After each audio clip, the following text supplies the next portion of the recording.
આ ભાગ્યનું શું થાય હવે? ભાગ્યનું કાંઈ નથી થવાનું. એલા એટલે નહીં છોડે ઓલા એટલે છૂટી જાય એમ છોડી દે. હું જવાનું છું, વાત થઈ ગઈ મારે. ઊંધું છે આમ. માણા કેવો હોય? માણા એટલે એ લાખેણો માણસ છે. એલા એ પંથકમાં અત્યારે એનું નામ બોલે. અને અમે હારે ભણતા 3 વર્ષ. પણ અટાણે માણાને ફરતા વાર ન લાગે હો. એટલે ન ફરે. એ દિવસોની અંદર તો સમજી લે પૈસાની તાણ. 3 વર્ષ 2-3 વર્ષ મારે ભીણા તો એકવાર અમને લાગી ભૂખ. અમે ગયા ત્યાં પેલું બાવલું શેનું છે, કાળવા ચોક છે, એની બાજુમાં છે ને ખાવધરી ગલી. ત્યાં અમે ગયા દાબેલી ખાવા. તે દાબેલી સસ્તી મળતી, 1.5-2 રૂપિયાની. તો મને કે હાલો જાય આપણે ખાવા. એ કે મેં હાલો. તો બે અમે ખાવા ગયા. 2 દાબેલી 2 ખાધી. ખાઈ લીધા પછી મેં નાખ્યો ખિસ્સામાં હાથ સીધો દબી દીધો. મને કીધા ભાઈ તમારે દેવાના થતા નથી કે આ વખતે મારા તરફથી. એટલે તરત એ કે એટલે પછી પૂરું થઈ જાય. પછી એને જાજો તત નહીં કરવાનું. એટલે તરત એના ખિસ્સામાંથી પાકીટ કાઢ્યું.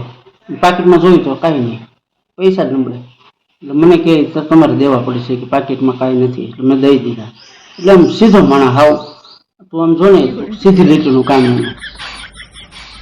એ વાતને 20 વર્ષ ઉપર થઈ ગયું. અરે ના, સમય ભલે ને ગમે એટલો ગયો કે માણસનો સ્વભાવ થોડો બદલાય.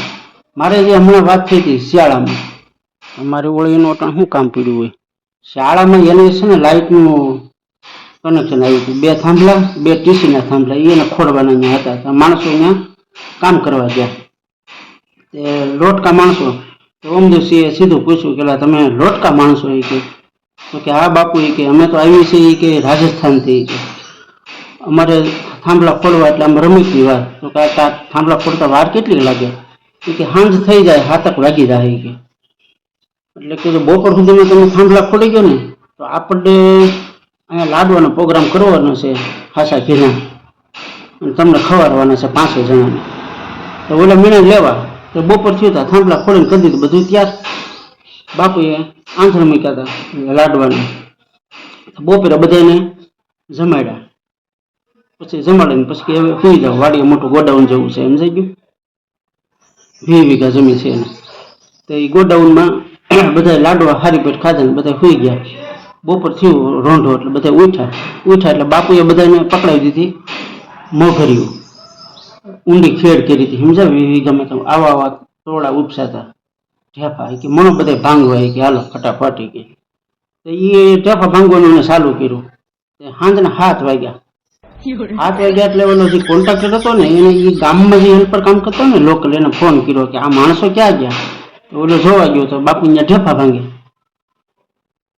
એટલે એ પાછો બાપુ કંઈ કહી કે નહીં. એટલે એ પાછો મને ઓળખે. એટલે એને મને સીધો ફોન કર્યો. મને કે ગીધાભાઈ તમારો દોસ્ત તારીખે આવું કરે છે. કે એને કાંઈ કેવું લે જવાનો ટાઈમ થઈ ગયો છે ને જવાનું દેતા ઢેફા ભૂંગવે છે. મેં તે સીધો ઓમદેવસિંહને ફોન કર્યો. મેં કીધું બાપુ આ ન કરાય. મેં કીધું. મને કે શું થયું? મેં કીધું એને 7 વાગ્યાનો ટાઈમ થઈ ગયો છે અને 7 વાગે તો પાછું ઓફિસે હાજરી પુરાવી પડે કે અમે કામ કરીને આવી ગયા એમ.